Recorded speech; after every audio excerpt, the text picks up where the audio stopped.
أعوذ بالله من الشيطان الرجيم بسم الله الرحمن الرحيم إن المتقين في جنات وعيون إن بشك المتقین متقی لوگ تقوی والے پرہیزگار فی جنات جنتوں میں ہوں گے وعیون اور چشموں میں جنتی جنتوں میں ہوں گے اور چشموں میں کون ہے جنتی متقی لوگ اس سے پہلے جہنمیوں کا ذکر ہوا ہے اور اس کے بارے میں ہم نے پڑھا کہ شیطان جن کو گمراہ کرے گا وہ جہنم میں چلے جائیں گے اور جہنم کے 7 دروازے ہیں۔ اب اللہ تعالیٰ نے جنت کا ذکر شروع کیا ہے اور ہم سب جانتے ہیں کہ جنت کے 8 دروازے ہیں، جس سے معلوم ہوتا ہے کہ اللہ کی رحمت اللہ کے عذاب سے زیادہ ہے۔ اللہ کی رحمت زیادہ ہے اور اس کے مقابلے میں اللہ کا عذاب کم ہے، اور قرآن پاک میں یہ دونوں چیزیں ساتھ ساتھ بیان ہوتی ہیں تاکہ لوگوں کے دلوں کے اندر اللہ کا ڈر بھی پیدا ہو اور اللہ کی رحمت کی امید بھی پیدا ہو، اور اسی کا نام ایمان ہے۔ الایمان بین الرجاء والخوف، امید اور خوف کے درمیان والی جو کیفیت ہوتی ہے نا، یہ ہوتا ہے ایمان۔ تو متقیوں کا ذکر شروع ہوا ہے۔ اللہ نے کہا بے شک متقی لوگ، تقوی والے۔ تقوی کیا ہے؟ صغیرہ گناہوں سے بھی بچنا ہے، کبیرہ گناہوں سے بھی بچنا ہے۔ اگر کبھی گناہ ہو جائے تو فوراً توبہ کرنی ہے، اڑنا نہیں ہے، مصر نہیں رہنا کہ چلو دیکھ لیں گے، کر لیں گے، اس سے کیا فرق پڑنے والا ہے، نہیں۔ متقی آدمی ہمیشہ بچنے کی کوشش کرتا ہے، اور اگر بشری تقاضے کے مطابق گناہ ہو جائے تو فوراً رب کی بارگاہ میں رجوع کرتا ہے۔ تو ایسے لوگوں کو کہاں اللہ بھیجے گا؟ فی جنات، جنتوں میں۔ ایک جنت نہیں، کئی جنتیں۔ سورۃ الرحمن میں بھی ذکر ہے، سورۃ الواقعہ میں بھی ذکر ہے۔ ایک صحابیہ کہ جن کا لخت جگر شہید ہو گیا، وہ اللہ کے نبی صلی اللہ علیہ وسلم کی خدمت میں آئی اور آ کے کہا جی مجھے بتائیں میرا بیٹا کہاں پہ ہے؟ اگر تو جنت میں ہے پھر میں صبر کروں، اور اگر جہنم میں ہے پھر جو اتنا بڑا غم کا پہاڑ ٹوٹا ہے تو مزید صحیح میں باویلا کر کے رو پیٹ کر اپنا دل تو ہلکا کر لو۔ تو اللہ کے نبی صلی اللہ علیہ وسلم نے فرمایا جنت واحدہ، اے میری صحابیہ ایک جنت کی بات کرتی ہو؟ بل ہی جنان کثیرہ، بلکہ وہاں تو بے شمار جنتیں ہیں، اور اللہ نے مجھے دکھایا کہ تیرا بیٹا سب سے اعلیٰ جنت میں ہے، کیونکہ وہ نبی کے دور میں نبی کا دفاع کرتے ہوئے شہید ہوا ہے، تو اللہ نے اس کو مرتبہ بھی اتنا اونچا ہی دیا ہے۔ تو اللہ نے کہا جنتوں میں، جنت کہتے ہیں ایسے باغ کو کہ جس میں اتنے گھنے درخت ہوں کہ زمین نظر ہی نہ آئے، اس کو جنت کہتے ہیں۔ جن بھی اسی سے ہے، چھپنا چھپانا، جن چونکہ میں نظر نہیں آتے چھپے رہتے ہیں، اس لیے ان کو جن کہا جاتا ہے، وہ اسی سے ہے۔ جنت یعنی ایسا باغ، اتنے اس میں سایہ دار اور گھنے درخت ہیں، سبزہ اتنا ہے کہ زمین نظر ہی نہیں آتی۔ اللہ ان جنتوں میں داخل کرے گا متقیوں کو۔ وعیون، اور چشموں میں، سبحان اللہ، چشمے ہوں پھر مزید حسن کئی بالا ہو جاتا ہے۔ اور وہ کیسے چشمے ہیں؟ اللہ تعالیٰ نے سورہ الدہر میں ذکر کیا ہے سلسبیل کے چشمے، ٹھیک ہے نا جی۔ اسی طرح سے اللہ تعالیٰ نے اس میں ذکر کیا ہے سورہ المطففین میں تسنیم کے چشمے، ٹھیک ہے نا۔ اور ان چشموں کو جنتی اپنے اپنے محلات کی طرف رخ موڑ کر لے جائیں گے، اور وہ چشمے بہتے ہوں گے، اور اتنی خوبصورت اللہ تعالیٰ کی جنت ہے، اتنے گھنے سایہ دار اس کے اندر درخت ہیں، ٹھیک ہے نا۔ اور حدیث میں تو اللہ کے نبی صلی اللہ علیہ وسلم نے یہ کہہ کر کہ ما لا عین رأت، کسی آنکھ نے دیکھا تک نہیں، ولا اذن سمعت، کسی کان نے ذکر بھی نہیں سنا، ولا خطر علی قلب بشر، بندہ جتنا بھی تصور کر لینا بندے کے دل میں اس کا خیال تک نہیں گزرا۔ ایسی ہے وہ اللہ کی جنت۔ اور اللہ کے نبی صلی اللہ علیہ وسلم نے تو یہ فرمایا، اللہ کہتا ہے اعددت لعبادی الصالحین، میں نے یہ جنت اپنے نیک بندوں کے لیے تیار کی ہے۔ تو چشمے ایسے ہیں، سبحان اللہ۔ اور سب سے بلند جنت کون سی ہے؟ جنت فردوس۔ نبی صلی اللہ علیہ وسلم نے فرمایا اس کا سوال کرو جب کرو، کیونکہ فَإِنَّهَا أَعْلَى الْجَنَّةِ، سب سے اونچی جنت وہ ہے اس کے اوپر جو چھت ہے نا وہ اللہ رحمان کے عرش کی چھت ہے، اور سارے کے سارے چشمے، ساری نہریں جنت کی اسی سے پھوٹتی ہیں۔ وہ کتنی خوبصورت ہوگی، سبحان اللہ۔ تو آئیے اب پڑھتے ہیں، اللہ تعالیٰ نے اگلی باتیں فرمائیں۔ اللہ نے کہا ادخلوها، حکم ہوگا قیامت کو ان متقیوں کو، داخل ہو جاؤ ان جنتوں میں، بسلام، سلامتی کے ساتھ، آمینین، بالکل امن کے ساتھ، کوئی خوف نہیں۔ یہ نہیں کہ رش زیادہ پڑ گیا ہے تو وہاں پر لاٹھی چارج ہو رہا ہے، وہاں پر مار پٹائی ہو رہی ہے، کوئی کسی قسم کا ڈر خوف نہیں۔ ہاتھوں میں ہاتھ دیے جنتی جنت کے اندر داخل ہوں گے اور سلامتی کے ساتھ۔ جنت کے ناموں میں سے ایک نام ہے دار السلام، سلامتی والا گھر۔ جس وقت جنتیوں نے داخل ہونا ہے، فرشتوں نے سبحان اللہ کیا حصار بنا رکھا ہوگا، فرشتے جنتیوں کو سلام کر رہے ہوں گے۔ اور پھر سب سے بڑھ کر یہ سلام قولا من رب الرحیم، رب رحمان بھی ان کو سلام کرے گا، رب رحمان سلام کرے گا، فرشتے سلام کریں گے، اور جنتی کہاں داخل ہوں گے؟ دار السلام میں، جنت کے اندر۔ تو کہا اللہ نے سلامتی کے ساتھ ان جنتوں میں داخل ہو جاؤ، امن کے ساتھ، کوئی ڈر نہیں ہے، کوئی خوف نہیں ہے کہ پتہ نہیں یہ جنت کبھی اللہ تعالیٰ واپس نہ لے لے، کبھی اللہ تعالیٰ یہاں سے نکال ہی نہ دے، کبھی کوئی ایسا مسئلہ ہی نہ بن جائے، اس قسم کا کوئی خوف نہیں ہوگا۔ بلکہ دیکھیے فرمایا وَنَزَعْنَا، اور ہم نکال دیں گے، مَا فِي صُدُورِهِمْ، جو کچھ ان کے سینوں میں ہوگا، مِنْ غِلٍّ، کینہ وغیرہ۔ کینہ ہوتا ہے نا دل کے اندر، دنیا کے اندر ہوتے ہیں معاملات، ایک دوسرے سے بنتی نہیں ہے، ٹھیک ہے نا، بول چال بند ہے، صلح صفائی نہیں ہے مسلمان۔ تو اللہ نے کہا قیامت کے دن ہم یہ کریں گے، ان کے سینوں میں سے تمام کا تمام کینہ کھینچ کر نکال دیں گے۔ نزعنا، نزع کہتے ہیں یہ عالم نزع میں، نزع کی کیفیت طاری ہو گئی بندے پر۔ کیا مطلب ہے؟ فرشتے اس کی روح کو اس کے بدن میں داخل ہو کر کھینچ کر نکالتے ہیں، اس کو کہتے ہیں نزع کی کیفیت۔ اللہ نے کوئی منظر بیان کیا کہ اللہ کھینچ کے نکال باہر کرے گا ان کے سینوں میں جو بھی کینہ وغیرہ ہوگا، اخوانن، بھائی بھائی ہوں گے، علی سرر، تختوں پر ٹیک لگائے، متقابلین، ایک دوسرے کے آمنے سامنے، سارے ایک دوسرے کے آمنے سامنے بیٹھے ہیں، مسندیں لگی ہوئی ہیں، تختوں کے اوپر بیٹھے ہوئے ہیں، ٹیک لگائی ہوئی ہے، جام چل رہے ہیں۔ سبحان اللہ، اتنا خوبصورت منظر اللہ تعالیٰ بنائے گا۔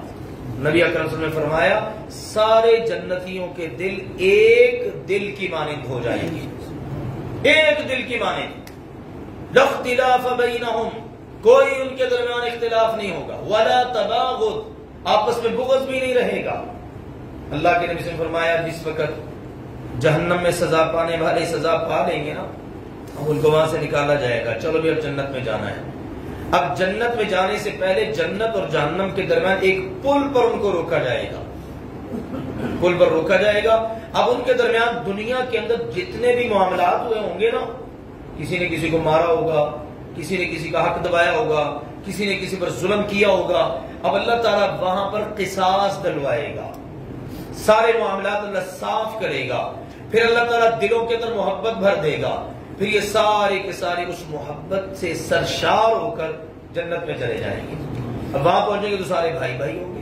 اب اس سے معلوم ہوا کہ صحابہ کرام کے درمیان بھی اگر کبھی معاملات ہوئے ہیں، حتیٰ کہ جنگوں تک نوبت پہنچ گئی ہے، تو اس کا یہ مطلب نہیں ہے کہ معاذ اللہ ایک حق پہ ہے دوسرا باطل پہ ہے، ایک جنتی ہے دوسرا جہنمی ہے، نہیں، وہ سارے کے سارے جنتی ہیں۔ بلکہ سیدنا علی رضی اللہ تعالیٰ عنہ کہا کرتے تھے اس طرح کی آیات کے ضمن میں، کہتے تھے یہ آیات میرے اور معاویہ کے بارے میں اتری ہیں، ان کا مصداق ہم ہیں، دنیا میں ہماری بن نہ پائی بعض وجوہات کی بنا پر، لیکن اللہ جنتوں میں ہم دونوں کو داخل کرے گا اور ہمارے دل صاف ستھرے ہوں گے۔ تو اللہ نے کہا بھائی بھائی ہوں گے، تختوں پر ایک دوسرے کے سامنے ٹیک لگائے بیٹھے ہوں گے۔ سورہ صافات میں اللہ نے منظر ذکر کیا ہے، ٹیک لگائے بیٹھے ہیں، ایک دوسرے کے آمنے سامنے، دنیا کی باتیں ہو رہی ہیں، ہاں بھائی کیسی صورتحال ہے، کیسا معاملہ ہے، یار وہ فلاں نظر نہیں آ رہا، یار وہ فلاں کا کیا بنا، اس طرح سے آپس کے اندر بات چیت ہو رہی ہوگی۔ سبحان اللہ۔ اللہ نے فرمایا لا یمسہم، نہیں چھوئے گی ان کو فیہا ان جنتوں میں نصب کوئی تھکاوٹ کوئی تکلیف نام کی چیز ہی نہیں وہاں پر ہوگی. دنیا میں تو بڑی بڑی تکلیفیں بندہ اٹھاتا ہے, جتنی بھی خوشی مل جائے پھر بھی اس کے اندر تکلیف ہوتی ہے. اللہ نے قرآن پاک میں سورۃ البلد میں کئی قسمیں اٹھا کے کہا لقد خلقنا الانسان فی کبد, ہم نے انسان کو بڑی تکلیف میں پیدا کیا ہے, اس کی زندگی تکلیفوں سے بھری پڑی ہے. یا ایھا الانسان انک کادح الی ربک قدحا فملاقی, اے انسان تو تکلیفوں میں ہی زندگی گزارے گا, تکلیفوں سے گزرتے گزرتے حتیٰ کہ اپنے رب سے جا ملے گا, اور یہ سارا تیرا سفر تکلیفوں میں گزرے گا. اس لیے ذہن سے نکال دیجئے کہ دنیا میں بڑا پرمسرت اور خوشی کے ساتھ زندگی گزاریں گے. خوشیاں مل بھی جاتی ہیں نا تو ان میں پھر بھی غم ہوتے ہیں, لیکن جنت کی خوشیاں کیسی ہیں, ان کے اندر غم نام کی چیز ہی کوئی نہیں ہوگی. اللہ سبحانہ و تعالیٰ جنت میں داخل کر دے گا اور داخل کر کے فرمائے گا ہاں بھائی اور کچھ جنتیوں چاہیے, نہیں اللہ اور کچھ بھی نہیں, سب کچھ تو مل گیا. نہیں اور کچھ چاہیے تو بول لو, نہیں اللہ سب کچھ مل گیا. اللہ کہے گا پھر اور سنو, دو چیزیں اور ہیں تمہارے لیے. پہلی چیز یہ ہے اب تم نے ہمیشہ یہاں رہنا ہے اور زندہ رہنا ہے, کبھی موت نہیں آئے گی. پہلا اعلان سنو. اس کے ساتھ ہی اگلی بات یہ ہے اب تم نے ہمیشہ جوان رہنا ہے, کبھی تم نے بوڑھے نہیں ہونا. اور اگلی بات سنو, ہمیشہ شاش بشاش رہو گے, کبھی غم نہیں آئے گا, کبھی کوئی تکلیف نہیں آئے گی. اور یہ سارے اعلان کرنے کے بعد اللہ تعالیٰ پھر اپنے چہرہ انور سے پردہ ہٹا دے گا اور فرمائے گا یہ میں نے تمہارے لیے ابھی تک چھپا کے رکھا ہوا تھا, یہ ہے میرا دیدار. تو یہ ہے جنت جس کے اندر کوئی تھکاوٹ نام کی چیز نہیں. ٹھیک ہے نا, اللہ تعالیٰ نے یہ رکھا ہے. پھر فرمایا وما ہم, اور نہیں ہوں گے وہ منہا اس سے بمخرجین, نکالے گئے, کبھی ان کو وہاں سے نکلنا بھی نہیں. یہ نہیں ہوگا کہ چلو بھی نکلو, یہ مکان خالی کرو, یہ محل خالی کرو, ایسا بھی نہیں ہوگا. یہ نہیں ہوگا کہ وقت پورا ہو گیا چلو یہاں سے نکلو, بلکہ وہاں پر جن کو داخل کر دیا جائے گا وہ ہمیشہ کے لیے داخل ہو جائیں گے. رسول اللہ صلی اللہ علیہ وسلم نے فرمایا جس وقت جنتی جنت میں چلے جائیں گے, جہنمی جہنم میں چلے جائیں گے, اس وقت موت کو لایا جائے گا. اور پھر کیا ہوگا, موت کو بھی موت دے دی جائے گی اور کہا جائے گا اہل جنت اب تمہارے لیے ہمیشہ کے لیے جنت ہے, اور او اہل جہنم اب تمہارے لیے ہمیشہ کی جہنم ہے. اللہ کے نبی صلی اللہ علیہ وسلم نے فرمایا ادھر جنت کے اندر خوشیوں کا سما ہوگا, بلکہ اور زیادہ خوش ہو جائیں گے جنتی, اور اس کے مقابلے میں جہنمی لوگ ان کے غم میں اور اضافہ ہو جائیں گے, وہاں پر اور زیادہ چیخ و پکار شروع ہو جائے گی کہ اب تو ایک تو موت ہی تھی وہ بھی ختم. لہذا یہ بڑی اہمیت کے حامل باتیں ہیں اور معاملات ہیں. تو اللہ نے جنتیوں کے بارے میں خوشخبریاں سنائی ہیں, ان کو نہ کوئی تکلیف ہوگی, نہ انہوں نے وہاں سے نکلنا ہے, ہمیشہ ہمیشہ کی جوانی ہے, ملنے والی نعمتیں ہمیشہ کی ہیں, اللہ کا دیدار نصیب ہوگا. سبحان اللہ. اور اللہ کے نبی صلی اللہ علیہ وسلم نے بتا دیا میلوں لمبے جناب خیمے ہوں گے اور اوپر سے جڑے ہوئے ہوں گے. ایک درخت کی مسافت اتنی ہوگی 500 سال تک اگر اس کے نیچے گھڑ سوار دوڑتا رہے ایک درخت کا سایہ ختم نہیں ہوگا. یہ ہے میرے اور آپ کے رب کی جنت. اب وہ رب کہتا ہے نبی, بتا دیں, خبر دے دیں عبادی میرے بندوں کو, انی کہ بے شک میں, انا میں, الغفور بڑا بخشنے والا ہوں, الرحیم بڑا رحم کرنے والا ہوں. غلطی ہو جائے معافی مانگ لیا کرو, میں معاف کر دوں گا, بلکہ اگر میری رحمت جوش میں ہوگی میں تمہارے گناہوں کو بھی نیکیاں بنا دوں گا. تو اللہ نے پہلے یہ بات ذکر کی ہے. پھر ساتھ ہی کہا وَأَنَّا, اور بے شک, عذابی میرا عذاب, ہوا وہ, العذاب عذاب ہے, العلیم دردناک, میری سزا بھی بڑی دردناک ہے, میری رحمت بھی بہت ہے, میری بخشش بھی بہت ہے. دیکھیں اوپر اللہ نے اپنی صفات ذکر کی ہے, میں بڑا بخشنے والا ہوں, میں بڑا رحم کرنے والا ہوں, لیکن یہاں یہ نہیں کہا میں بڑا عذاب دینے والا ہوں, بلکہ کہا میرا عذاب بھی بڑا دردناک عذاب ہے. اس کا مطلب ہے کہ اللہ تعالیٰ یہ پیغام دے رہا ہے کہ میں چاہتا تو یہی ہوں کہ تمہیں سزا نہ دی جائے, کیونکہ میری صفت نہیں ہے المعذب عذاب دینے والا, میری صفت ہے بخشنے والا, رحم کرنے والا. اب فیصلہ تم نے کرنا ہے کہ سزا لینی ہے کہ اللہ تعالیٰ سے جزا لینی ہے. دونوں پہلو اللہ تعالیٰ نے ارشاد فرما دیے. اس کے بعد کچھ واقعات ہیں اور اس تناظر میں یہ دونوں آیات ہیں. آپ یوں کہ ابتدائیہ ہے, اس کے بعد ابراہیم علیہ السلام کا واقعہ، لوط علیہ السلام کا واقعہ۔ ایک میں اللہ نے فرشتے اتارے اور وہ ابراہیم علیہ السلام کے لیے رحمت کا پیغام لے کے آئے، یہ جو کہا اللہ بخشنے والا رحم کرنے والا ہے۔ لوط علیہ السلام کی قوم کے لیے عذاب لے کر آئے، تو اللہ نے پھر آگے یہ واقعات ذکر کیے۔ اس سے پہلے یہ دو آیات ارشاد فرما دی۔ اللہ تعالیٰ سے دعا ہے اللہ ہم سب کو بھی اپنی جنتوں کا حقدار بنا دے، باوجود ہماری کوتاہیوں، کمیوں اور بے شمار سیئات اور گناہوں کے اللہ بس اپنی رحمت کے ساتھ ہمیں اپنی جنتوں کا داخلہ نصیب فرما دے۔ ان المتقین فی جنات وعیون، بے شک متقی لوگ جنتوں اور چشموں میں ہوں گے۔ ادخلوها بسلام آمنین، حکم ہوگا داخل ہو جاؤ ان جنتوں میں سلامتی کے ساتھ اور مکمل امن والے۔ ونزعنا ما فی صدورهم من غل، ان کے سینوں میں جو بھی کینہ وغیرہ ہوگا ہم اس سب کو نکال دیں گے۔ اخوانا، بھائی بھائی ہوں گے۔ علی سرر متقابلین، تختوں پر ایک دوسرے کے آمنے سامنے ہوں گے۔ لا یمسهم فیہا نصب، نہیں چھوئے گی ان کو ان جنتوں کے اندر تھکاوٹ۔ وما هم منها بمخرجین، اور نہ انہیں وہاں سے نکالا جائے گا۔ نبئ عبادی انی انا الغفور الرحیم، میرے بندوں کو بتا دیجئے کہ بے شک میں بہت بخشنے والا ہوں، بڑا رحم کرنے والا ہوں۔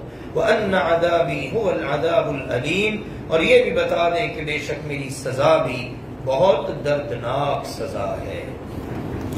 سبحانک اللہم وبحمدک، اشہد ان لا الہ الا انت، استغفرک واتوب الیک۔